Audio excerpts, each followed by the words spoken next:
सृजन संवाद प्रकाशित आणि जितू म्हात्रे लिखित तुझ्यावरचे माझे प्रेम या काव्यसंग्रहाचा प्रकाशन सोहळा आज या ठिकाणी संपन्न होत आहे। या प्रकाशन सोहळ्यासाठी उपस्थित मान्यवर आणि रसिक प्रेक्षक हो, मी आपल्या सगळ्यांचं शब्दसुमनाने सहर्ष स्वागत करतो। सुस्वागतम, शुभ स्वागतम। या कार्यक्रमाला उपस्थित असलेले प्रमुख पाहुणे यांना मी विनंती करतो की आपण व्यासपीठावर विराजमान व्हावं। श्री सतीश पै, श्री विजय अकेला आणि श्री गीतेश शिंदे ज्यांच्या काव्यसंग्रहाचा आज प्रकाशन सोहळा आहे ते आपले कवी श्री जितू म्हात्रे यांनाही मी विनंती करतो त्यांनी व्यासपीठावर स्थानापन्न व्हावं। आपले कवी आणि प्रमुख पाहुणे व्यासपीठावर स्थानापन्न झालेले आहेत। कोणत्याही कार्यक्रमाची सुरुवात करताना आपण दीप प्रज्वलने करतो। मी मान्यवरांना विनंती करेन आपण या कार्यक्रमाची सुरुवात दीप प्रज्वलने करावी। दीप प्रज्वलन म्हणजे सोहळ्याचा आनंद आहे, तिमिरातून तेजाकडे जाण्याच्या प्रकाशाचा प्रारंभ आहे। एक व्यक्ती म्हणून जगण्यापेक्षा व्यक्तिमत्व म्हणून जगा, कारण व्यक्ती ही कधीही संपू शकते पण व्यक्तिमत्व हे सदैव जिवंत राहतं। आणि असे उत्तम व्यक्तिमत्व लाभलेले मान्यवर आज आपल्याला प्रमुख पाहुणे म्हणून लाभलेले आहेत। या प्रमुख पाहुण्यांची मी आपल्याला प्रथम ओळख करून देतो। हे असं व्यक्तिमत्व आहे की ते एका वाक्यात सांगणं अशक्यच आहे। त्यांच्या कार्यात आहे शिक्षणाचा दीप, समाजसेवेचा वर्तधन आणि अध्यात्माचं गूढ तेज। आपण स्वागत करणार आहोत प्राध्यापक सतीश विठ्ठल पै यांचं। ते एक शिक्षक आहेत, पण फक्त अभ्यासाचे नव्हे तर जीवनाचे धडे देणारे शिक्षक। व्हिजेटीआय माटुंगा येथून सिव्हिल इंजिनिअरिंग आणि पर्यावरणात उच्च शिक्षण घेऊन त्यांनी तब्बल 20 वर्ष तिथेच अध्यापन केलं। गणित हे त्यांचं खास क्षेत्र आणि गेली 47 वर्षे हजारो अभियंत्यांना ते फक्त प्रमेय शिकवत नाहीत तर त्यांचा आत्मविश्वासही उभा करतात। 1998 मध्ये त्यांनी स्थापन केलं सद्गुरू एज्युकेशन सेंटर आणि 1992 मध्ये श्री सद्गुरुनाथ दादा यांच्या प्रेरणेमुळे शिक्षणासोबत समाजकार्याची वाटही पक्की केली। Shri education and welfare trust असो किंवा साई कृपा दादर कार्य केंद्र, त्यांच्या कार्याचा झंझावात केवळ शहरी मर्यादांपुरता राहिलेला नाही। आदिवासी भागात शाळा, वसतिगृह, मंदिरं उभारणं, वाडिया हॉस्पिटल, पंढरपूरचं पालवी, सायन्सचं पॅराप्लेजिक फाउंडेशन आणि साथ या सगळ्यांना त्यांच्या सेवेचा, प्रेमाचा आणि आधाराचा हात लाभलेला आहे। अशा या मनस्वी, निस्वार्थ आणि खऱ्या अर्थाने प्रेरणादायी व्यक्तिमत्वाचं आपण पुष्पगुच्छ आणि प्रेमाची भेट देऊन स्वागत करणार आहोत। मी जितू म्हात्रेंना विनंती करतो आपण त्यांना पुष्पगुच्छ आणि प्रेमाची भेट देऊन स्वागत करावं। जोरदार टाळ्याने स्वागत करायचं आहे त्यांचं। धन्यवाद जितूजी। आपल्या पुढील मान्यवर पाहुण्यांचं नाव घेताच तुमच्या मनात त्यांच्या गीतांची ओळ सुरू होईल। मी बोलतोय तो सुप्रसिद्ध गीतकार श्री विजय अकेला यांच्याबद्दल। चित्रपट गीतकार म्हणून सुरुवात करून हिंदी आणि भोजपुरी चित्रपटसृष्टीत गीतकार म्हणून त्यांनी एक विलक्षण वाटचाल केलेली आहे। एक पल का जीना, दिल ना दिया ही गाणी अजूनही आपल्या हृदयात घर करून आहेत। आर.डी. बर्मन, नौशाद, राकेश रोशन यांच्यासोबत काम करत त्यांनी आपल्या भावनाशील लेखणीने श्रोत्यांच्या काळजाला भिडणारी गीते दिली। मी जितू म्हात्रेंना विनंती करतो आपणही त्यांचं पुष्पगुच्छ आणि प्रेमाची भेट देऊन स्वागत करावं। धन्यवाद जितूजी। अफाट शब्दसंपदा असलेले साहित्यिक, कवी, अनुवादक, संपादक अशा अनेक भूमिका समर्थपणे पेलणारे श्री गीतेश गजानन शिंदे। भौतिकशास्त्रात MSc केल्यानंतरही त्यांचे मन साहित्याच्या दिशेने धावले। CCTVच्या गर्दछायेत आणि निमित्त मात्र यासारख्या कविता संग्रहांना 34 राज्यस्तरीय पुरस्कार लाभलेले आहेत। जोरदार टाळ्या होऊ दे त्यांच्यासाठी।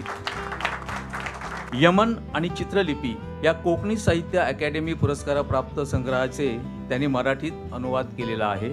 सृजन संवादन प्रकाशनाचे संचालक म्हणून 90 पुस्तकं आणि 60हून अधिक पुरस्कार मिळवणाऱ्या या दमदार साहित्यिकाचं आपण पुष्पगुच्छ आणि प्रेमाची भेट देऊन स्वागत करणार आहोत। धन्यवाद जितूजी।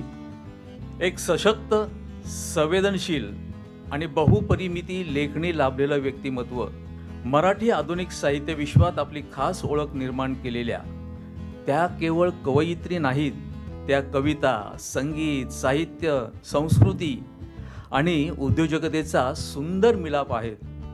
देशविदेशातील अनेक व्यासपीठांवर त्यांच्या कवितांनी रसिकांची मने जिंकलेली आहेत. त्यांना लाभलेला RSA फेलोशिप लंडन आणि इकॉनॉमिक टाइम्सचा India's most successful woman entrepreneurs हा बहुमान हेच सांगून जातात की त्यांची कविता ही केवळ शब्दात नसते, तर ती अनुभवायची असते. तर चला स्वागत करूया या शब्दांच्या प्रवाहात आपल्यालाही ओढून नेणाऱ्या सौ रेश्मा कारखानीस यांचं. मी जितू सरांना विनंती करतो, आपणही त्यांना पुष्पगुच्छ आणि प्रेमाची भेट देऊन त्यांचं स्वागत करावं. धन्यवाद जितूजी. आपण सगळी मंडळी ज्या कार्यक्रमासाठी इथे उपस्थित आहोत, तो कार्यक्रम म्हणजे जितू म्हात्रे यांच्या कवितेचा प्रकाशन सोहळा आहे. त्यांनी ज्या या कविता लिहिल्या आहेत, तुझ्यावरचे माझे प्रेम या पुस्तकात, तर मी त्यांना विनंती करतो की त्यांनी आपल्या या काव्याच्या प्रवासाबद्दल, ह्या काव्यसंग्रहाबद्दल आपलं थोडक्यात मनोगत आपल्यासमोर व्यक्त करावं. आपण सगळे इथे वेळात वेळ काढून आलात त्याबद्दल मनापासून धन्यवाद. थोडासा नर्वस आहे मी. गुरु ब्रह्मा गुरु विष्णू गुरुदेव महेश्वर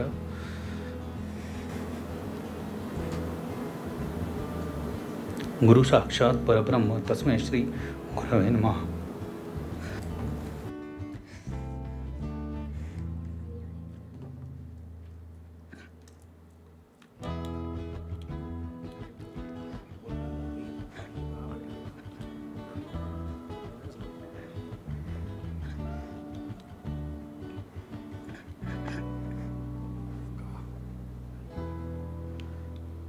माफ करा, थोडासा मी इमोशनल झालो.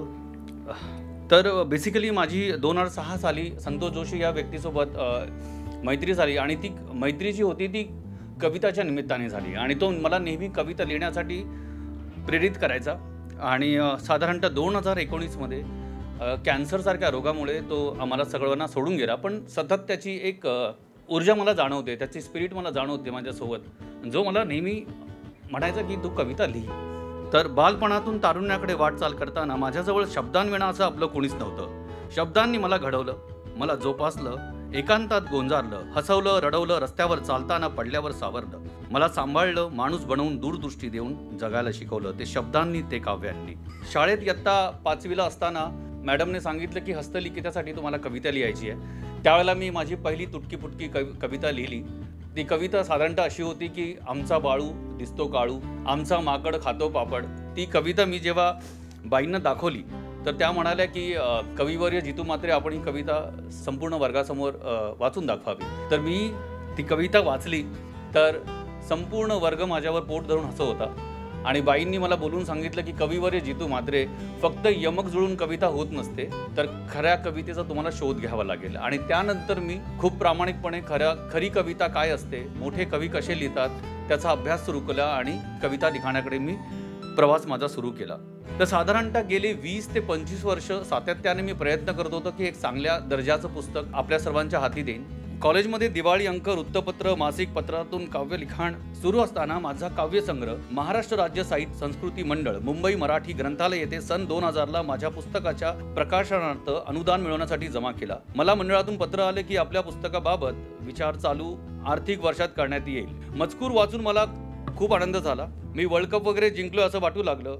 आनंदाने वेडापिसा झालो. पण त्यानंतर आलेलं पत्र वाचून मला वेड लागलं, कारण त्यात लिहिलं होतं आपल्या पुस्तकावर तज्ज्ञ परीक्षकांचा अनुकूल अभिप्राय प्राप्त न झाल्यामुळे आपलं हे पुस्तक नवलेखकांना उत्तेजनार्थ अनुदान योजनेअंतर्गत प्रकाशित करण्यासाठी स्वीकारता येत नाही, माफी असावी. हे हस्तलिखित आपणास परत नको आहे असे समजून त्याची विल्हेवाट लावण्यात येईल. ही ओळ वाचल्यावर तर मला खूप वाईट वाटलं. विल्हेवाट शब्दामुळे मी फार खचलो, खूप वाईट वाटलं. मनाशी ठरवलं की कविता लिहायचं सोडून देईन, पण असं झालं नाही, कारण मला कविता लिहिण्याच्या व्यतिरिक्त कुठलंच काम येत नव्हतं. माझा एक मित्र होता विजय ढोकले, तर आम्ही दोघं लोटणकर कवी संमेलनाला गेलो होतो. जे मान्यवर व्यक्ती होते ते 80च्या वर होते आणि ते परीक्षक ऑलमोस्ट झोपले होते आणि माझा काहीतरी 55 नंबर होता आणि माझ्या मित्राचा 56वा नंबर होता. प्रत्येक जण आपापली कविता वाचत होता आणि आपापली बॅग घेऊन उचलून जात होता. तर आम्ही वाट बघत होतो की आता माझा कधी नंबर येईल. तर फायनली आमचा नंबर आला आणि आम्ही आमच्या कविता वाचल्या. त्यावेळेला खिशात पैसे नसायचे, पण आनंद खूप असायचा. त्यामुळे मी ठरवलं की आपण विदाऊट ट्रेन जाऊया दोघं जण, जे पैसे उरतील त्याच्याने चहा वगैरे घेऊ आपण आणि पुढे आपण काहीतरी स्ट्रगल करू, कोणाला तरी भेटू, लिखाणासंदर्भात काहीतरी काम. दादर स्टेशनला मी विदाऊट तिकीट निघालो आणि माझा मित्र जो होता विजय, त्याला TCनी पकडलं. जे स्टेशन ऑफिस असतं तिथे आम्हाला दोघांना उभं केलं. जो एक 6 फूट उंच माणूस होता त्याने सांगितलं की ये दोनों कवी है. तर त्यानंतर माझा जो मित्र होता विजय, त्याची बॅग चेक केली गेली आणि त्या बॅगमध्ये एक स्टॅम्प निघाला ज्याच्यावर लिहिलं होतं ज्येष्ठ कविवर्य विजय ढोकळे. तर मी त्याला खुणवत होतो की अरे तू इतक्या लवकर ज्येष्ठ कविवर्य विजय कसा झालास तू. तर ते सगळे आमची मस्ती करत होते सगळेजण. शुक्रवार होता तर शनिवार रविवार असं तुम्हाला जेलमध्ये राहावं लागेल कारण तुम्ही तिकीट काढलेलं नाही आहे. तर मग आम्हाला त्यांनी सांगितलं की मी तुम्हाला सोडून देईन, तुम्ही एक एक कविता ऐकवा. आणि मला तेव्हापासून मी ठरवलं की मी कमी ऐकवतो. पण माझ्या मित्राला तिकडे ऑडियन्स मिळत होती, सगळे TC वर्ग बसलेले होते. तर त्यांनी तिकडे कविता ऐकवली. इवले उले पान दिसते की ते छान, झाडावर नांदते वृक्षावर डोळते हिरवे हिरवेगार इवले ओले पान. तर त्या TCने आम्हाला बोलवलं व्हेरी गुड. आणि आमच्याकडे जी काही चिल्लर वगैरे जी काही होती 35-36 रुपये त्यांनी एकत्र केले आणि आम्हाला एक पावती फाडून दिली आणि म्हणाले की तुम्ही आता जाऊ शकता. मी त्यांना एवढंच विचारलं की पुढे पुन्हा पकडलं तर आम्ही काय करायचं. की त्यांना सांगायचं की आम्ही कवी आहोत आणि आत्ताच आम्हाला पकडलंय तिकडे. तर साधारणतः ही एक माझी आठवण मी तुम्हाला सांगितली. पुन्हा एकदा मनापासून धन्यवाद, आपण सगळे इथे आलात आणि मान्यवर व्यक्तींचे मनापासून आभार मानतो आणि मी माझे 2 शब्द इथे संपवतो. धन्यवाद. कुठलीही व्यक्ती जेव्हा तिचं पहिलं अपत्य समोर येतं त्यावेळी ती भारावून जाते. आज जितूची अवस्था तशीच झाली होती. साहजिकच आहे, कवी मनाचं असल्यामुळे हळवा असणं प्रश्नच येत नाही. यानंतर या पुस्तकाचं ज्यांनी प्रकाशन केलेलं आहे ते प्रकाशक श्री गीतेश शिंदे यांना विनंती करतो त्यांनी या कविता संग्रहाविषयी आपलं मत व्यक्त करावं. खरं म्हणजे व्यासपीठ इतकं उजळलेलं आहे आणि तुम्ही अंधारात बसलेला आहे हे मला पाहवत नाही आहे. त्यामुळे मी विनंती करतो की तुमच्यावरती ही एक प्रकाश झोत टाकायला जावा की जेणेकरून तुमचे जे डोळे आहेत ते आमच्याशी संवाद साधतील. तर मी विनंती करतो की इकडचा पण ऑडियन्समधला एक लाईट लावला जावा. आणि आम्हा सर्वांचा सत्कार होत असताना एका व्यक्तीचा सत्कार करणं राहून गेलं, ज्या व्यक्तीमुळे आज आपण इथं जमलो आहोत. जे निमित्त आहे ते म्हणजे जितू म्हात्रे. त्याच्या प्रेमाखातर तुम्ही सर्व मित्रमंडळी त्यांचे कुटुंबीय इथं जमलेला आहात. तर मी सतीश पै सरांना विनंती करतो की सृजन संवाद प्रकाशनतर्फे मी शाल आणि 2 पुस्तकं आणलेली आहेत. जितू दिग्दर्शक म्हणून काम करतो त्यामुळे जयवंत दळवींच्या नाटकाचं एक पुस्तक मी त्यांना भेट देतो आहे. तर मी सरांना विनंती करतो की शाल आणि 2 पुस्तकं देऊन त्याचा पहिले सत्कार करूया.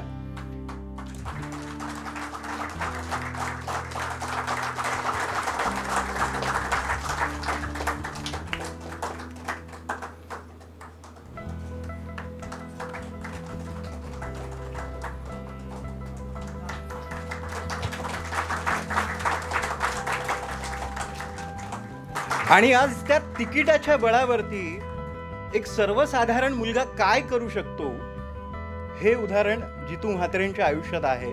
कारण एक व्हॉइस आर्टिस्ट म्हणून असू देत, लिरिसिस्ट म्हणून, गीतकार म्हणून असू देत किंवा कॉपीरायटर म्हणून असू देत किंवा रेडिओच्या माध्यमातून असू देत, जितू म्हात्रे यांची कारकीर्द तुम्ही नक्कीच अनुभवलेली असेल वेगवेगळ्या व्यासपीठांवरनं.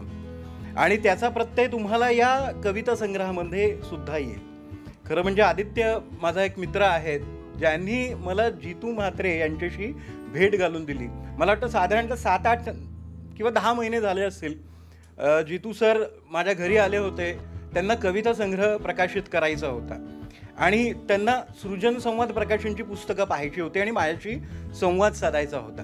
त्यानिमित्ताने आमची पहिली भेट झाली आणि मग पुढचे 3-4 महिने आमचं काहीच बोलणं झालं नाही. ते विचार करत होते, जमवाजमव करत होती. जमवाजमव म्हणजे कवितांची जमवाजमव. कारण कुठलाही कविता संग्रह प्रकाशित करताना आपल्याला काय गरजेचं असतं तर कविता ह्या त्याचा आत्मा आहे, त्या व्यवस्थितपणे माझ्यापर्यंत पोहोचवणं याची जमवाजमव ते करत होते. त्यानंतर मला वाटतं डिसेंबरच्या आसपास आमचं काम सुरू झालं आणि आज जून महिन्यामध्ये त्याचं प्रकाशन होत आहे. आणि जून महिना म्हणजे पावसाचा महिना. पाऊस आणि प्रेम हे कवीचे लाडके विषय असतात आणि कोणताही कवी म्हणा किंवा कोणताही व्यक्ती म्हणा कधी प्रेमात पडला नाही आणि पावसात भिजला नाही असं होत नाही. त्यामुळे ही फार महत्त्वाची एक म्हणतात ना एक वेगळी आणि आगळी अशी गोष्ट आहे. आणि ह्या ज्या प्रेम कविता आहेत किंवा तुझ्यावरचे माझे प्रेम, म्हणजे शीर्षकच इतकं बोलकं आहे की हा कविता संग्रह म्हणजे तुम्हाला, म्हणजे जितू सर म्हणतात मी पडद्यामागचा कलाकार आहे, म्हणजे दिग्दर्शक असल्यामुळे ते पाठीमागे असतं, पण आपलं प्रेम नेहमी व्यक्त करता येईलच असं नाही. तर मी जितू सरांना म्हटलं होतं तुमच्या कविता इतक्या चांगल्या आहेत, बोलक्या आहेत की आपण हा कविता संग्रह असा प्रसिद्ध करू की एखाद्या व्यक्तीला वाटलं की त्याचं प्रेम व्यक्त करायचंय तर त्याने तुमचा कविता संग्रह जसं ग्रीटिंग कार्ड भेट देतात ना प्रेयसीला, तसं भेट द्यावं. कारण या कविता संग्रहामध्ये काय नाहीये, म्हणजे प्रेमाची भावना तर आहेत. आता प्रेमाच्या वेगवेगळ्या शेड्स असतात. तुम्हाला म्हणजे आत्ता तर म्हणजे या जमान्यामध्ये इतकं अतिरंजित सगळं झालेलं आहे ना, इतकं सामाजिक किंवा इतकं टोकाचं झालंय ना की खरी प्रेम कविता वाचायला मिळणं हे फार दुर्मिळ झालंय. म्हणजे जो तो उठतो ते काहीतरी अन्याय झालाय की काय असंच वाटायला लागतं. इतकी टोकाची म्हणजे भावना, इतकी तीव्र, म्हणजे माझी जात, माझा धर्म, माझं हे ते, पण निसर्ग कविता ही लिहिली जात नाही आणि प्रेम कविता ही लिहिली जात नाही. याचा अर्थ प्रेम करणं बंद झालंय असं नाही आहे. प्रेम केलं जातं, किंबहुना ते अनेकदा केलं जातं आजच्या पिढीमध्ये. किती किती म्हणजे पटतंय तुम्हाला. पण खरं जे प्रेम होतं, म्हणजे आम्ही 90s किड्सचे काय म्हणतात बाय प्रोडक्ट्स आहोत आणि आम्हाला माहिती आहे की कॉलेजमध्ये गेल्यावरती पहिलं प्रेम काय असतं. आणि ते पहिल्या कोवळ्या प्रेमाची ही हळुवार कविता आहे, ज्याच्यामध्ये प्रेम म्हणजे वेगवेगळे शेड्स आहेत. मग त्याच्यामध्ये विरह असेल, त्याच्यामध्ये तिला भेटण्याची हुरहुर असेल, तिच्यासाठी जागलेल्या वेगवेगळ्या अशा म्हणजे रात्री असतील, उशी भिजवणं जे असतं ना, म्हणजे अश्रूंनी म्हणतोय, तर त्याच्या आठवणीमध्ये जागले पण जे आहे ना ते या कवितांमध्ये आहे. आणि ती जर नाही भेटली तर मग काय, म्हणजे जर तिचा नकार आला तर ते नकार पसवण्याचं सामर्थ्य सुद्धा या कवितांमध्ये आहे. तेही महत्वाचं आहे. कारण आपण आज समाजामध्ये बघतो की प्रेमाला नकार दिला म्हणून ऍसिड फेकलं जातं, भोसकलं जातं. प्रेम हे इतकं नाही आहे. म्हणजे खरं तर या जगाला युद्धाची नाही बुद्धाची गरज आहे आणि प्रेमाची गरज आहे. आणि ती जर असेल तर अशी पुस्तकं तुम्हाला नक्कीच योग्य वाटेवरती घेऊन जातील. आणि सृजन संवाद म्हणजे आत्ताच, म्हणजे आपण इथे व्यासपीठावरती बसलेलो असतानाच सरकारने त्रिभाषा सूत्राचा जो GR आहे तो रद्द केलेला आहे. म्हणजे तुम्हाला कदाचित माहिती आहे की ना माहीत नाही की पहिलीपासून हिंदी किंवा अन्य भाषा शिकवली जाईल. मी कुठल्याही भाषेच्या विरोधात नाही, पण मी जर मराठी आहे, मी महाराष्ट्रात जन्माला आलेलो आहे, तर माझी भाषा, माझी मातृभाषा ही महत्त्वाची आहे. आज त्या मातृभाषेच्या बळावरतीच जितू म्हात्रे म्हणा किंवा रेश्मा कारखाने, ज्यांचं उद्योजिका आणि कवयित्री म्हणून नाव घेतलं जातं, त्या तिथपर्यंत पोहोचलेल्या आहेत. आणि आपल्याला आपल्या भाषेचा अभिमान असायलाच पाहिजे. तर ते त्रिभाषा सूत्र रद्द झालेलं आहे, याचा आनंद आहे. पण फक्त आनंद साजरा करून होत नाही ना, आपल्याला त्यासाठी एक जबाबदारी घेतली पाहिजे.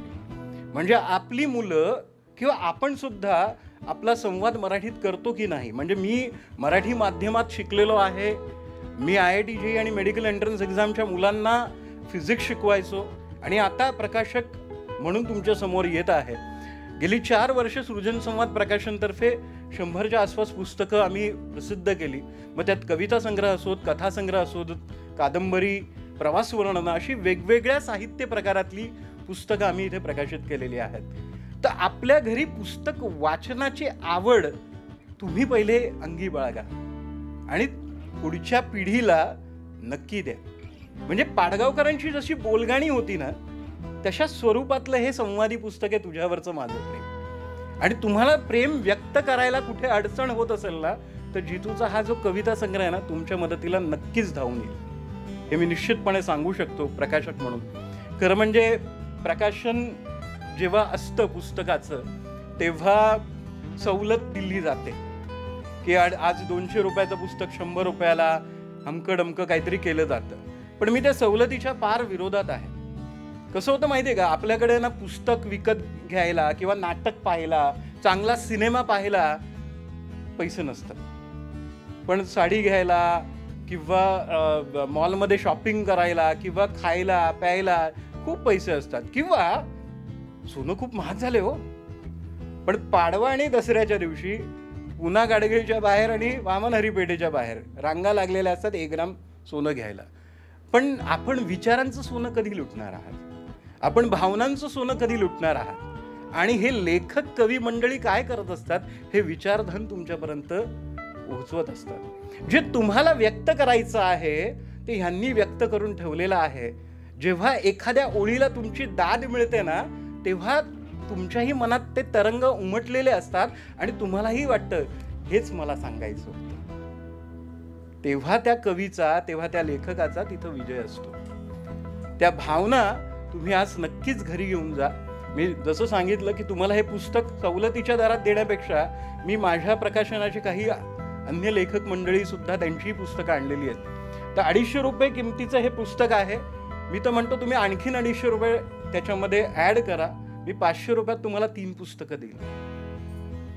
म्हणजे जास्त पुस्तकं तुम्ही वाचली जावीत. अर्थात त्याचं मूल्य त्याच्याही पेक्षा जास्त असेल, पण ह्या ज्या भावनांचं मूल्य आहे ना, कागद किती चांगला वापरला किंवा मुखपृष्ठ किती रंगीत केलं त्याच्यावरती जाऊ नका.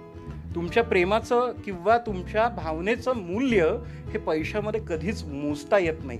म्हणजे आज जितू त्याच्या मित्राबद्दल किती हळवा झाला, त्या भावनेचं मोल कधीच पैशात मोजता येणार नाही. ते अश्रूत मोजलं जातं आणि ते अश्रू आनंदाचेही असतात आणि दुःखाचेही असतात, ते विरहाचेही असतात.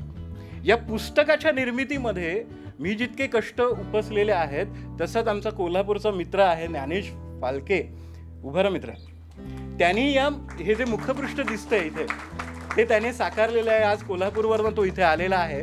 त्यामुळे म्हणजे ते मुखपृष्ठ असताना तो चेहरा असतो, ते एक आरसा असतो.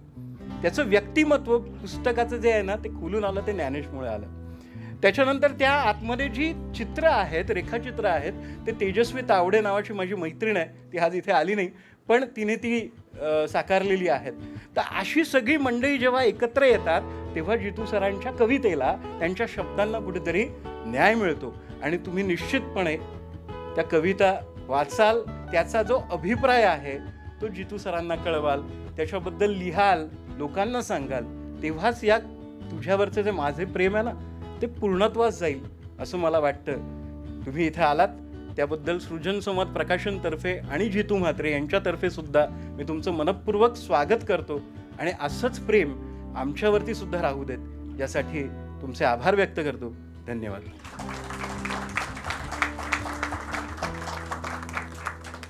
धन्यवाद गीतेशजी. खूप छान या काव्यसंग्रहाबद्दल, जितूबद्दल आपण विवेचन केलेलं आहे. यानंतर आपण वळूया आजच्या या जो काव्यसंग्रहाचा प्रकाशन सोहळा आहे, त्या प्रकाशन सोहळ्याकडे आपण वळूया. मी मान्यवरांना विनंती करतो की आपल्यासमोर जी पुस्तकं ठेवलेली आहेत त्याचं आपण या सर्व रसिक प्रेक्षकांच्या समोर उद्घाटन करावं.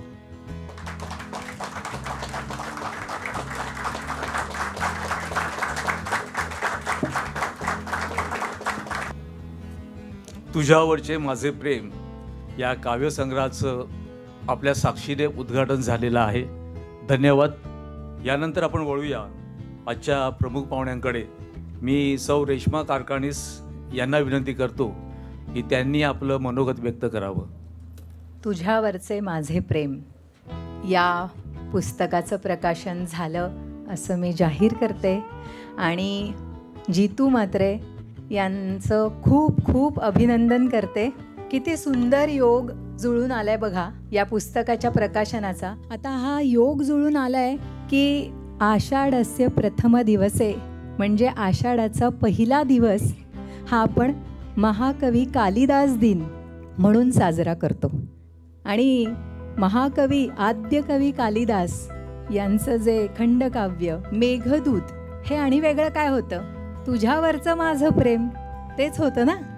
म्हणजे एका यक्षाने म्हणजे त्याचा विरह, त्याचा निरोप सांगण्यासाठी त्या मेघाला एक मेसेंजर बनवलं होतं, निरोप्या बनवलं होतं. तर इतकं सुंदर तो योग जुळून आलेला आहे कालिदास दिनानिमित्त आणि महाकवी कालिदासांचाच आशीर्वाद जितूला लाभलेला आहे. त्यामुळे त्याच्याकरता खूप खूप टाळ्या होऊ देत.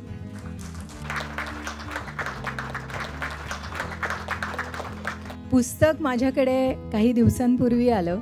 त्यातल्या म्हणजे आता पुस्तकाबद्दल तर गीतेशने खूप सांगितलं आहे, पण मला असं वाटतं की दुसरी कविता, एखादा स्टॅन्झा, एखादा काही ओळी मी तुम्हाला ऐकवते बघा. म्हणजे यामध्ये एक कवीचं मन कसं दिसतं. मला वाटतं जितू आजचे सत्कार मूर्ती आहेत आणि त्यामुळे त्यांचं कौतुक करणं, म्हणजे आपण काही बोलण्यापेक्षा त्यांच्या कवितेबद्दल कविता वाचून दाखवणं हे मला जास्त योग्य वाटतं. तर आत्ताची हलकी फुलकी म्हणजे एक यंग फ्लेवर्ड कविता जी आहे, वन मोर कॉफी. म्हणजे जसं गीतेश म्हणाले की आपण तुम्ही हँडबुक म्हणून ठेवू शकता. नक्की चटकन आठवलं नाही काय मेसेज करावा तर ह्यातला एखादा बघा किती छान हलकी फुलकी आहे. कॉफीवरच्या गप्पा रंगताना थांबता थांबत नव्हत्या. दिसतोय ना आपण स्वतःला. म्हणजे हे पुस्तक म्हणजे एक आहे ना आरसा असल्यासारखं आहे. ज्यावेळेस हे आपण हातात घेतो, खरं तर तुझ्यावरचं माझं प्रेम म्हटलं की कोणीतरी आपलं आठवतं. मग जितूला विसरून जायचं, पुस्तक विसरून जायचं, कोणी प्रकाशित केलं आहे सगळं विसरून जायचं, हे आपलं होऊन जातं. कारण कुठली तरी आपली व्यक्ती, वस्तुस्थिती आठवते तर ते मिरर होऊन जातं. आपलंच कोणीतरी एखादं खूप प्रेम करणारं किंवा खूप जीवाला चटका लावून जाणारं असं कोणीतरी आठवतं. कॉफीवरच्या गप्पा रंगताना थांबता थांबत नव्हतो, किस्स्यातून किस्से सांगताना मनातलं सांगत नव्हतो. बघा किती गंमत आहे ना. कारण ते सांगायचं नसतं, ओळखायचं असतं. कॉफीवरच्या गप्पा रंगताना थांबता थांबत नव्हतो, किस्स्यातून किस्से सांगताना मनातलं सांगत नव्हतो. रोज कॉफीच्या निमित्ताने भेटणं एक बहाणा होता. कॉफी टेबलवर तुला पाहत बसणं एक नजराणा होता. कॉफी पिता पिता आपण एकमेकांकडे बघत बसायचो. कॉफी पिता पिता आपण एकमेकांकडे बघत बसायचो. तासनतास काही न बोलता मनातलं बरंच काही बोलायचो. हा एक पोएटिक थॉट आहे. किती सुंदर आहे बघा, की काही न बोलता मनातलं बरंच काही बोलून जायचं. सुंदर. आणखी एका कवितेमध्ये मला जितूमधला एक तो डिरेक्टर आहे ना, डिरेक्टर तो दिसतो. कविता हा आपल्या मनाचा आरसा असतो, अर्थात समाज मनाचा पण आरसा असतो. त्यामध्ये त्या कवीचं व्यक्तिमत्व झिरपत असतं. आत्ताच त्यांचं व्यक्तिमत्व किती हळवं आहे हे आपण पाहिलं. आणि एक गोष्ट मला फार छान गंमत वाटली या गोष्टीची, की काय होतं बरेचदा आपण आपल्या भावना व्यक्त करायला, आणि खास करून जी पुरुष मंडळी आहेत, आपल्याकडे ना जुन्या पिक्चर होऊन गेला माहिती आहे, त्याच्यात एक सुपरहिट डायलॉग होता. तो डायलॉग आहे ना सगळ्या पुरुषांनी फार मनावर घेतलाय, मर्द को दर्द नहीं होता. आणि मग अरे छे आपण कसं रडायचं, हे मग ते असं कोंडून राहायचं. हे असं जे व्यक्त होणं ना, त्याला खूप धीर लागतो, खूप ताकद लागते.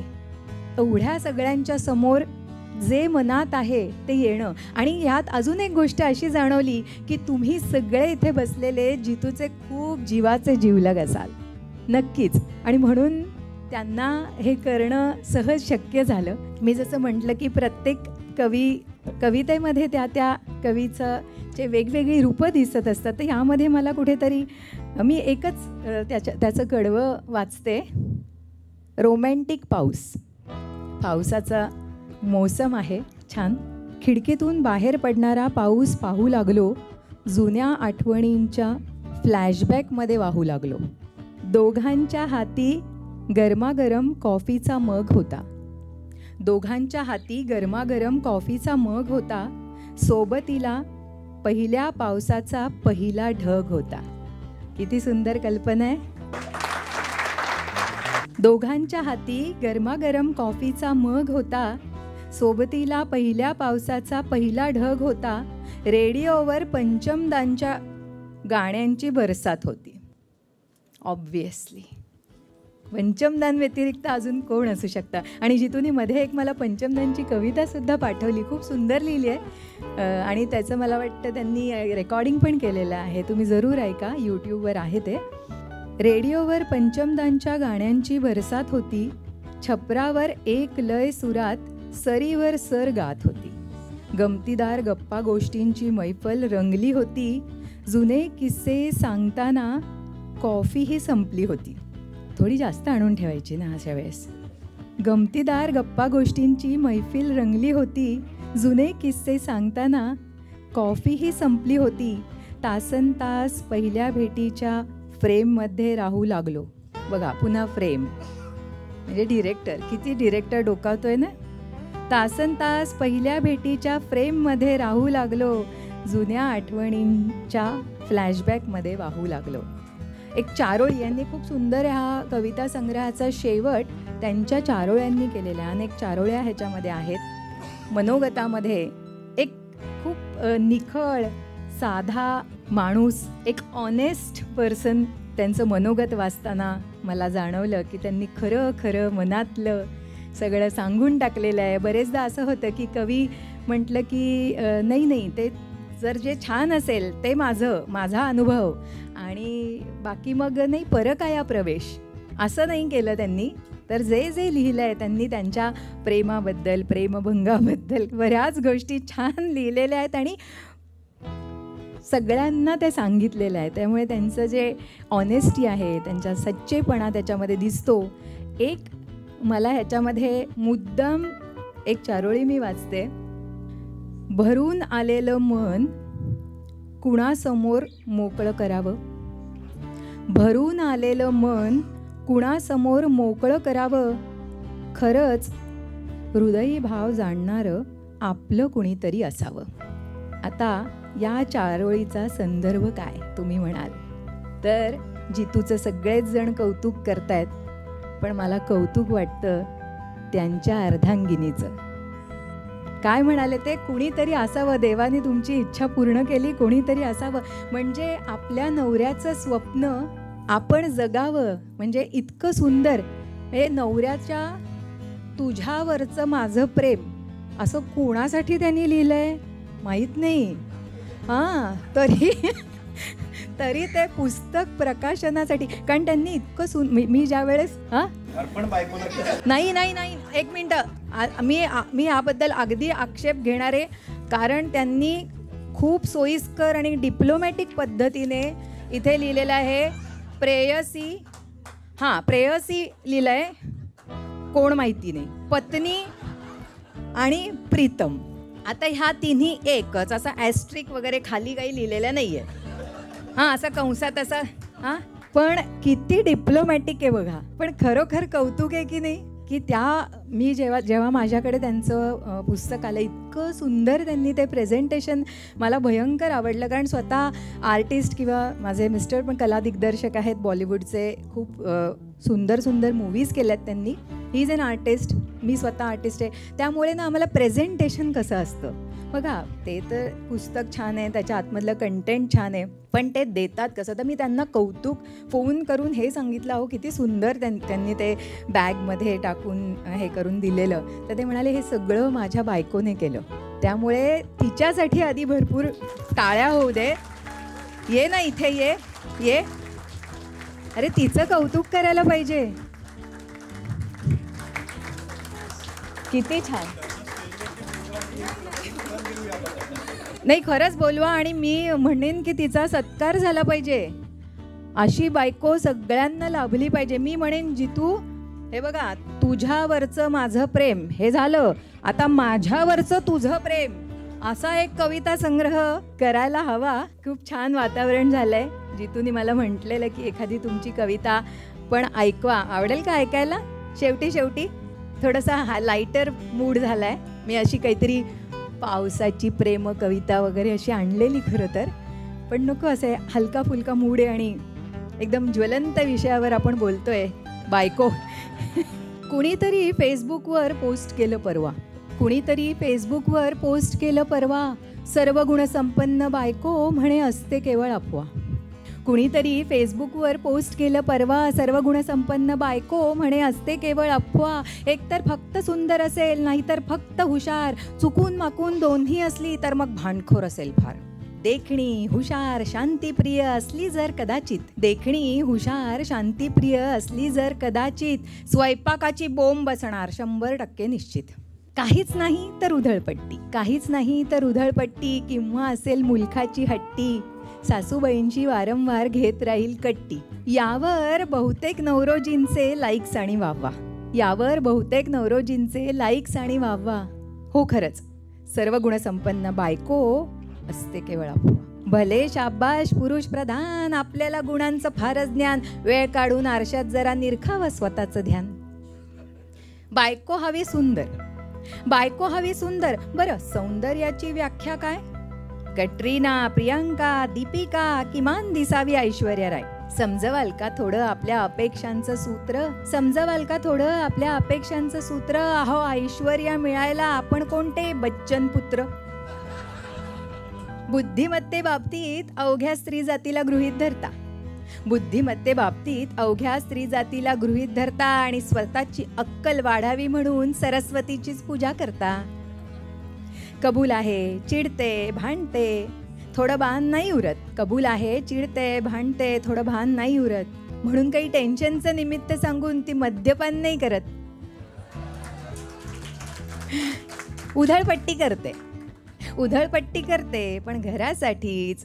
तरी पै पै साठवते ना, आणि स्वतःकडले संपल्यावर मग तुम्हाला तीच आठवते ना. सासरी तुम्हा रावसाहेबांची शाही उडबस असते, तरी दुसऱ्याच दिवशी काटे टोचतात. घरची ओढ लागते, मग लाडा कोडाची ती राजकुमारी कशी घरदार सोडून येते. तुमच्यासाठी असेल त्या परिस्थितीत जन्मभर जुळवून घेते. आयुष्याच्या तिन्ही सांजेला दमून थकून बसाल जेव्हा, आयुष्याच्या तिन्ही सांजेला दमून थकून बसाल जेव्हा, केवळ तीच असेल सोबतीला, एवढे लक्षात ठेवा. सुखदुःखाच्या त्या संगिणीचा मग तुम्हालाच वाटेल हेवा, सुखदुःखाच्या त्या संगिणीचा मग तुम्हालाच वाटेल हेवा. आणि तिला बघून स्वतःच म्हणाल, सर्व गुणसंपन्न बायको नसते केवळ अफवा, सर्व गुणसंपन्न बायको नसते केवळ अफवा.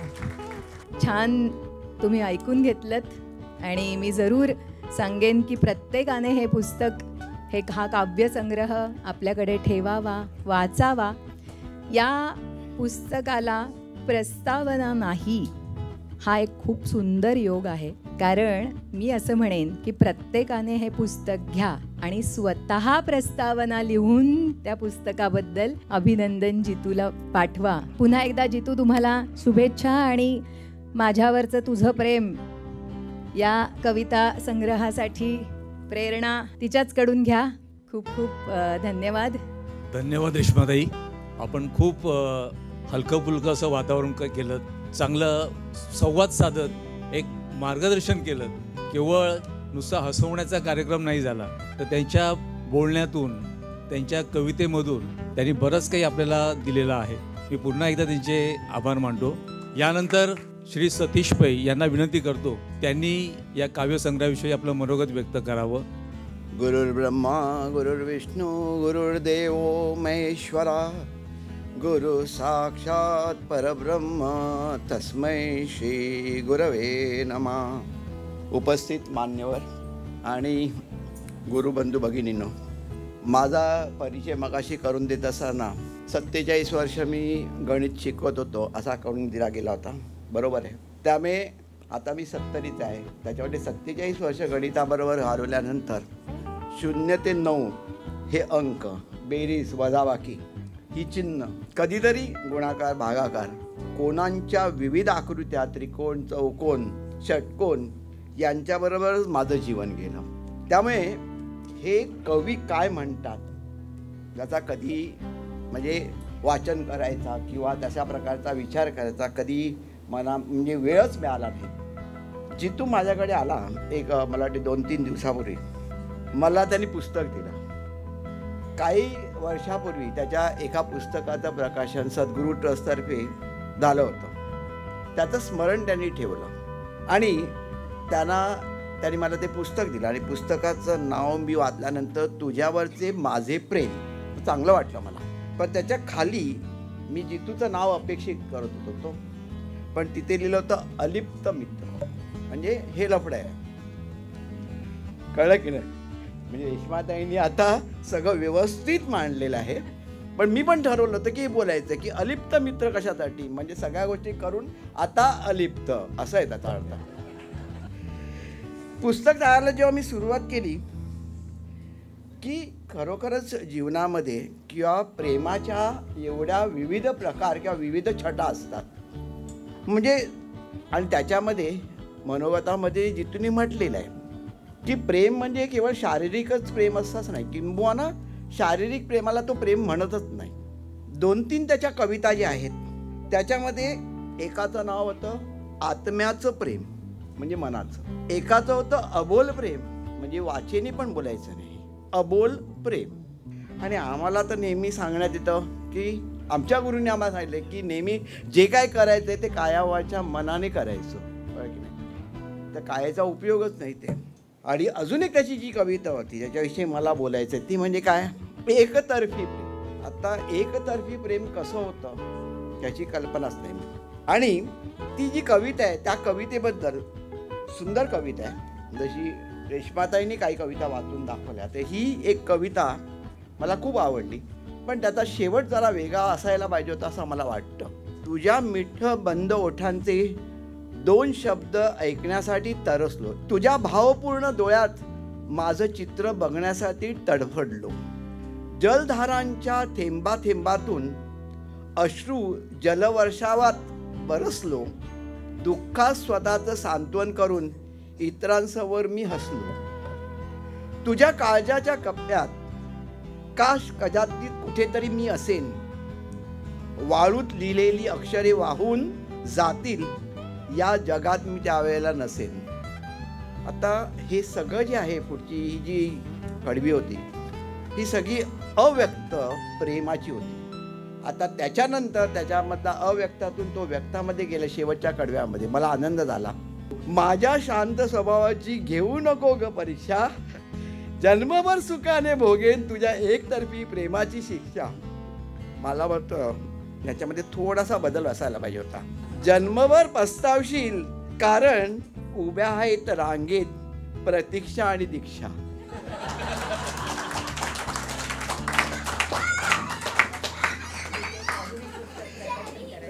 जरा लाईट मोमेंट होता म्हणून आपण लाईट त्याच्यामध्ये एक संवाद साधून घेतला. मनोगतामध्ये त्याने म्हटलंय आधीचं जे प्रेम म्हणजे आम्ही जेव्हा लहान होतो त्यावेळेचं प्रेम किंवा त्याच्या पण लहान वयाचं प्रेम, त्या काळातलं प्रेम निरपेक्ष निस्वार्थ होतं. स्पर्श करणे तर फार दूर, दुरूनच पाण्यात आनंद होता कारण चॉईसच नव्हता, नाहीतर मार पडला असता. पुढे तो काय म्हणतो त्या मनोगतामध्ये, प्रेम म्हणजे प्रतीक्षा, हल्लीचं प्रेम म्हणजे अगदी टिश्यू पेपर सारखं, यूज अँड थ्रो असे जितू म्हणतो मी न्या. आता आधी मी सांगितल्याप्रमाणे तुझ्यावरचे माझे प्रेम आणि अलिप्त मित्र ही प्रीतमला लावलेली शेंडी आहे. पण ठीक आहे, हरकत नाही, आपलीच आहे. आता ज्या वेळेला एखादी गोष्ट असते त्यावेळेला अशा प्रकारचं प्रकाशन किंवा त्याच्यामध्ये जे सामर्थ्य आहे हे सामर्थ्य कधी निर्माण होतं, जेव्हा एखादी व्यक्ती जगते, सगळे अनुभव घेते आणि त्याच्यानंतर स्मरण ठेवते की बाबा आपण या पद्धतीने जगलो, या पद्धतीने आपल्याला हे अनुभव मिळाले. हे सगळे अनुभव त्या कवितांमध्ये आपल्याला दिसून येतात. जितूची आणि माझी एक म्हणजे काय एक सूत्र एक असं एकच आहे की आमचे दोघांचे गुरु एक, ते सध्या व्यक्तिरूपामध्ये नाही शक्तिरूपामध्ये. तर याच्यामध्ये एक मला जाण अशी झाली की जरी आपण वेगवेगळ्या दिशाला गेलो असलो तरी ते आपल्याला सांगतात स्मरण ठेव, जे काय तुझ्या आयुष्यामध्ये घडल्यानं त्याचं स्मरण ठेव. आणि त्यांनी ठेवलेलं हे स्मरण हे त्याच्या काव्यसंग्रहामध्ये अगदी प्रत्येक कवितेमध्ये दिसून येतं. अशाच प्रकारची प्रकाशनं तुझ्या हातून घडावी, कळलं की नाही, सगळ्यांची. आणि आम्हाला येण्याचा असाच आनंद मिळावा असं म्हणून मी माझे 2 शब्द सांगतो.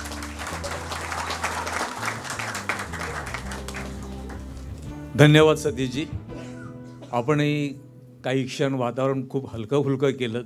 यानंतर मी आमंत्रित करतो आहे श्री विजय अकेला यांना, त्यांनी आपलं मनोगत व्यक्त करावं. दोस्तों, मुझे हिंदी में बोलने की इजाज़त दीजिए. मैं जल्दी मराठी सीख के आपके सामने मराठी में भी वार्तालाप करूंगा. सबसे पहले तो मैं जीतू मात्रे साहब को बहुत बहुत बधाई देनी चाहूँगा ये बड़ा ख़ास मौका है और उनकी किताब आज रिलीज़ हुई है। देखिए, माहौल हल्का होता है कि माहौल और भारी हो जाता है, वो मुझे मालूम नहीं, लेकिन मैं जो कहूँगा सच कहूँगा, सच के सिवा कुछ नहीं कहूँगा। जीतू मात्रे सर से लेके पाँव तक और कुछ हो कि ना हो मुझे नहीं मालूम, एक आशिक ज़रूर है, एक प्रेमी ज़रूर है। ये जब प्रेम में रोए, तड़पे, रात रात भर जागे, सड़कों पे भीगे, यही मौसम था जीतू मात्रे साहब। हाँ, मैं उसका गवाह बना, आप इनकार नहीं कर पाएंगे। और मैंने आपको तड़पते हुए देखा। आप मुझे बड़ा भाई मानते हैं, चलिए ठीक है, लेकिन आशिकों की कोई ज़ात नहीं होती, मैं भी आशिक ही हूँ और कोई बड़ा और छोटा होता नहीं। तो मैं आपके मर्म को समझ रहा था। असल बात तो ये है कि आप बहुत ही जिम्मेदार व्यक्ति हैं, इसीलिए आप रोए, अपनी महबूब से इल्तिजाएं की कि वो आपको अपनी पनाह में आने दे, मगर महबूब तो पुराने बेवफा ही होते हैं, क्या करेंगे आप। लेकिन आप उन मौक़ों पे बिखरे नहीं, आपने अपने आप को संयमित किया, यही आशिक की पहचान भी है। और फिर देखिए ना, आज किताब की शक्ल में आपकी वो सारी वेदनाएं, संवेदनाएं आई और कितनी खूबसूरत शक्ल में आई। ये तो होना ही था जो आज हुआ, जो आपकी जुबान रुक गई, आप रोते रहे यहाँ पे मंच पे आके, ये तो होना ही था। ये कोई आश्चर्य की बात नहीं थी। एक दो शायरों के एक दो शेर याद आ रहे हैं। बशीर बद्र साहब को कोट करना चाहूँगा, जो कहते हैं, जीतू साहब आप ही के लिए, आप जैसों के लिए, क्या सोच के आए हो मोहब्बत की गली में जब नाज हसीनों के उठाए नहीं जाते।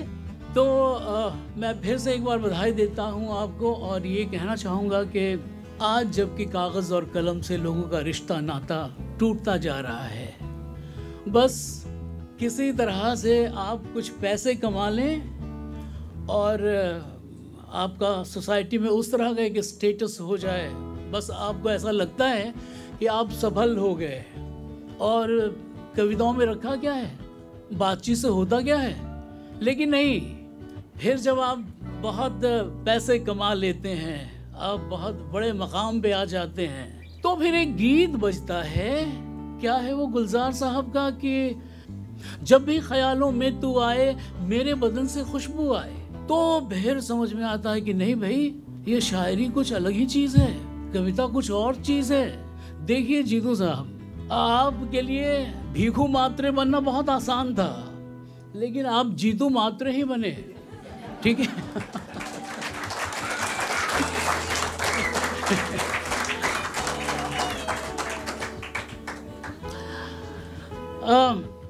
देखिए, माफ कर दीजिए अपने माशूक को।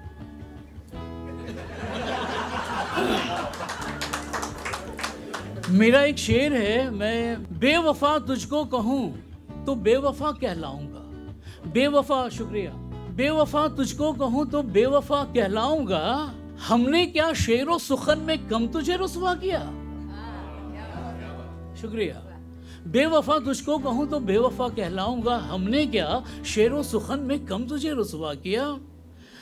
तो यही सारी बातें हैं। एक बार फिर से मेरी बधाई लीजिए, क्योंकि उन रातों की, उन बातों की अगर मैं चर्चा करने बैठूं जीतू साहब, तो मैं भी उसी तरह हो जाऊंगा। मेरी भी ज़ुबान है जो रुक जाएगी, मेरे भी आंसू निकलेंगे। लेकिन मैं यहाँ पे बैठे तमाम लोगों से, कुछ मेरे बुज़ुर्ग भी हैं, मैं यही कहना चाहूँगा कि इश्क करना कभी ना छोड़िए।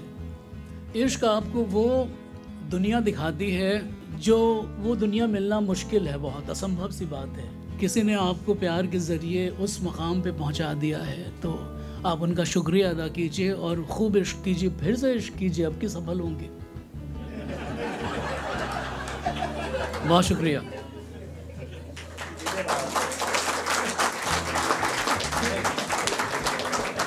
धन्यवाद विजयजी. मंडळी, मी मगाशी म्हटलं होतं ना, एक व्यक्ती म्हणून जगण्यापेक्षा व्यक्तिमत्व म्हणून जगा. कारण व्यक्ती ही कधीही संपते, पण व्यक्तिमत्व हे शेवटपर्यंत जिवंत राहतं. तशी ही जी स्टेजवर बसलेली मंडळी आहेत ही उत्तम, म्हणजे तुम्हाला अनुभव आलाच काय व्यक्तिमत्व आहे ती. असं त्यांनी जितूला शुभेच्छा दिलेल्या आहेत. जितूच्या काव्यसंग्रहाविषयी चांगलं विवेचन केलेलं आहे. मी फक्त ज्ञानेशबद्दल 1 मिनिट बोलतो. ज्ञानेश फलके बेसिकली कोल्हापूरचा माझा मित्र आहे आणि जे मुखपृष्ठ तुम्ही पाहिलं आहे त्याचं फ्रंट आणि बॅक कवर त्याने डिझाईन केलं आहे. तर त्याचा छोटासा प्रवास तो 2 मिनिटात तुम्हाला सांगेल. हे मुखपृष्ठ जे आहे ते तुम्ही एक वाक्य ऐकलं असेल की मी मात्र निमित्त. ह्या लाईनचा अर्थ मी हे काम करताना अनुभवला. आता हा प्रवास जो आहे तो 2021 पासून आपला सुरू झाला आहे, बरोबर सर? तो एक काम होत असताना जे संवाद होत असतात ना, म्हणजे मी एक चित्रकार म्हणून एक सांगतो तुम्हाला की मी बरीच चित्र काढली, पोर्ट्रेट पेंटिंग, कॅनव्हास पेंटिंग वगैरे भरपूर चित्र काढली. पण हे जे मुखपृष्ठ जेव्हा करत होतो, हे जे तुम्ही रंग बघताय, हा जो आउटपुट बघताय तो एक महिना 2 महिन्याचा नाही आहे. 2021 पासून आता एक 4-4.5 वर्षाचा प्रवास आहे तो. जेव्हा आमचे कॉल व्हायचे की ज्ञानेश हे असं पाहिजे, जेन्युअनली तुला सांगतो, आणि तेव्हा जे हार्मनी निर्माण व्हायची ना, ते मी लगेच बसायचो ॲक्च्युली कामाला. मग तो हा आउटपुट आहे. So specially credit goes to Jitu sir. Like तो जो प्रवास होता ना तो खूप मजेशीर होता. आणि पुन्हा एकदा सांगतो की काम करत असताना ॲज अ चित्रकार म्हणून, ॲज अ पेंटर म्हणून मी तुम्हाला सांगतो, जे आपल्या आजूबाजूला घडत असतं किंवा जे शब्द आपल्यावर पडत असतात त्याचा इम्पॅक्ट आपल्या कामावर होतो. तो इम्पॅक्ट तुमच्या समोर आहे आज. So credit goes to Jitu sir. Thank you so much sir. कोल्हापूरवरून इथे ज्ञानेश आलेला आहे हे फार कौतुकास्पद आहे आणि त्याचं कौतुक होणं फार गरजेचं आहे. मी सतीश पै यांना विनंती करतो की आपण त्यांना एक प्रेमाची भेट देऊन त्याचं कौतुक करावं.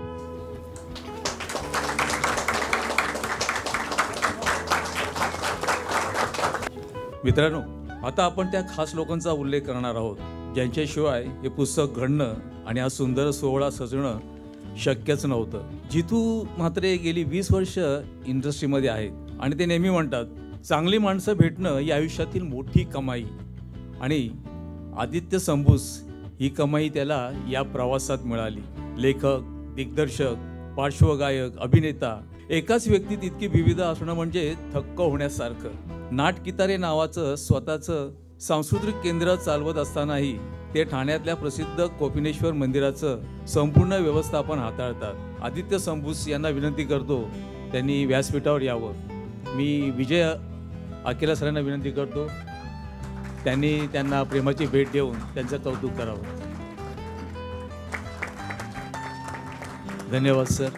वय फक्त 24 वर्ष, पण त्यांच्या सुरात आणि संगीतात एक परिपक्वता आहे जी थेट हृदयाला भिडते. हिंदुस्थानी शास्त्रीय शिक्षण घेऊन त्यांनी हिंदी, मराठी, तेलुगू आणि ओडिया चित्रपटासाठी संगीत दिलंय. त्यांच्या आवाजाने या कवितांना नवा आत्मा दिला. आपण बोलतोय त्या आदित्य कर्तने यांच्याबद्दल. आदित्यला विनंती करतो त्यांनी या व्यासपीठावर यायचं आहे. आपल्या गीतेश सरांना विनंती करतो त्यांनी त्यांचा सत्कार करायचा आहे.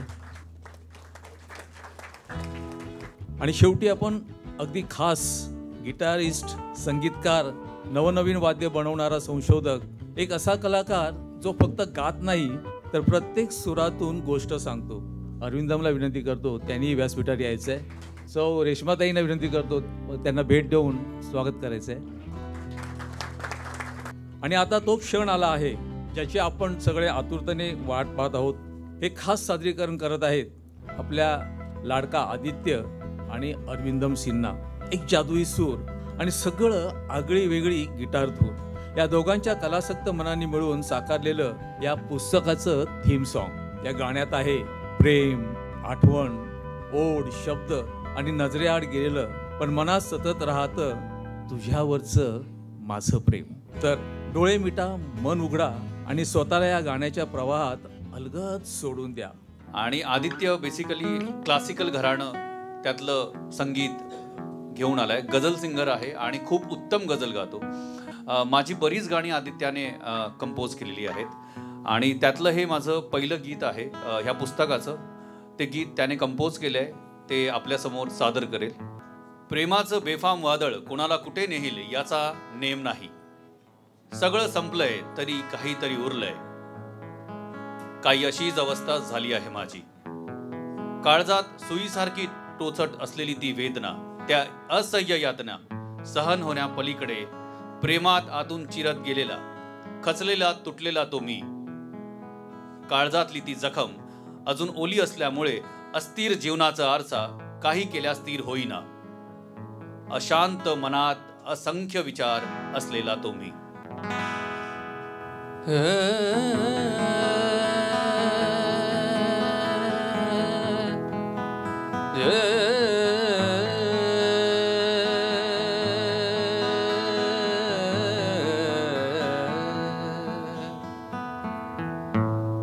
तुझ्यावरचे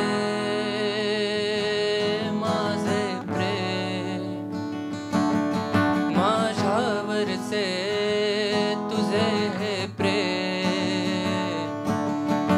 कसे विसरू मी हे प्रेम. काळजातले अश्रू प्रेम, काळजातले अश्रू प्रेम.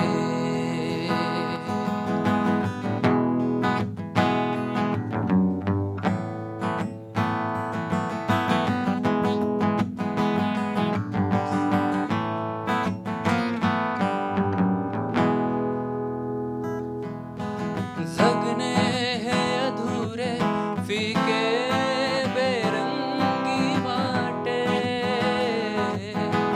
आभाळ भावनाचे या रिधी रुधी का दाटे. विरहाचे वादळ थांबवणे का जमेना, हळव्या या मनाला थोपवणे का जमेना. तुझ्यावरचे माझे प्रेम, माझ्यावरचे तुझे हे प्रेम, कसे विसरू मी हे प्रेम. काळजातले अश्रू प्रेम, काळजातले अश्रू प्रेम.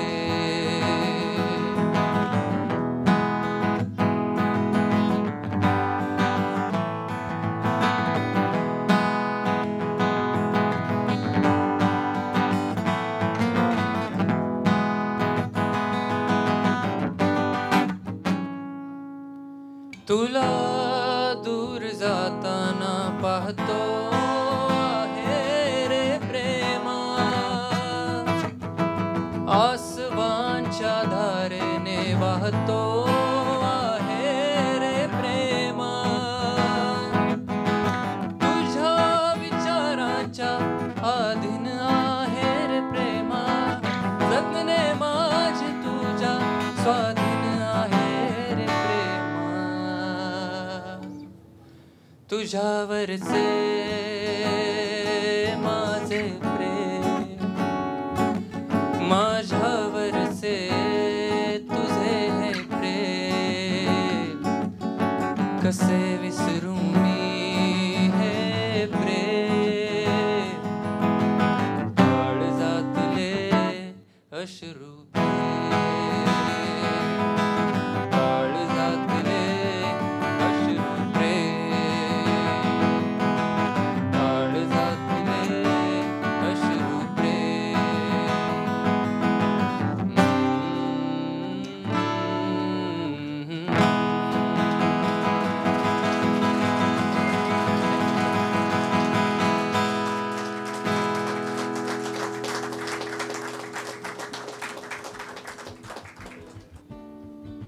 एकतर्फी प्रेम.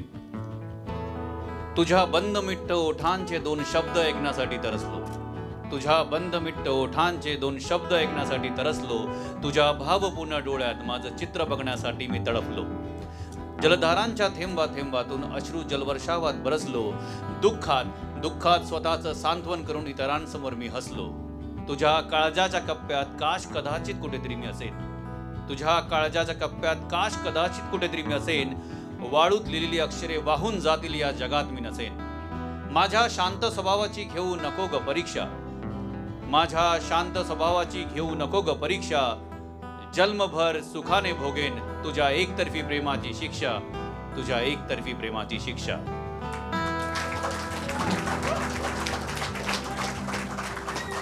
पुन्हा एकदा आपल्या सर्वांचे मनापासून आभार.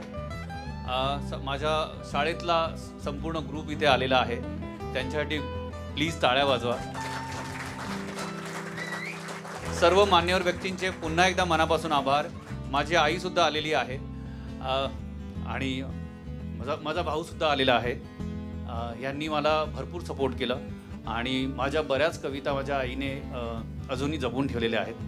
तर तुम्ही स्टार प्रभाचं अँथम सॉन्ग ऐकलं असेल किंवा बरीच गाणी जी मी फुलपाखरू एक सिरियल होती झी टी व्हीला, ते गाणं त्याचं लिखाण असेल, अशी बरीच गाणी मी जेव्हा जेव्हा प्रयत्न करत होतो त्या संपूर्ण माझ्या प्रवासात मला एक गीतकार म्हणून त्यांनी मला बऱ्याचदा मदत केली आणि समोरून त्यांनी मला पुश केलं. ह्या सगळ्या गोष्टींसाठी मनापासून आभार. आणि स्टार टी व्हीचे माझे सगळे मित्र इथे आलेले आहेत. प्रतीक आहे, शुभ्रो दत्ता करून आहेत. शुभ्रो दत्ता प्लीज आप खड़े हो जाइए. कहाँ पर है सर, आपका ग्लॅमर अलग आहे.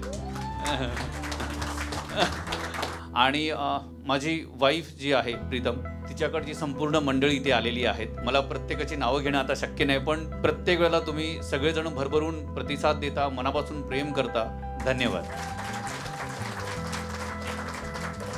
कार्यक्रम संपण्यापूर्वी आपल्या सगळ्यांना ज्यांनी आपल्या सूत्रसंचालनामध्ये बांधून ठेवलं, यांचा सत्कार आपण करून त्यांना आवश्यक तिकडे स्टेजवरती बोलवायला पाहिजे आपण. तर आपले जे family member Mangesh Shette sir आणि अभिनेते आहेत, ते रंगकर्मी आहेत, तर मी रेश्मा मॅडमला विनंती करतो त्यांना सत्कार करावा त्यांचा. काही नावं माझ्याकडून राहून गेली, आय एम रिअली सॉरी. दर्शक सर प्लीज तुम्ही उभे राहा, मला इथून नीट दिसत नाही.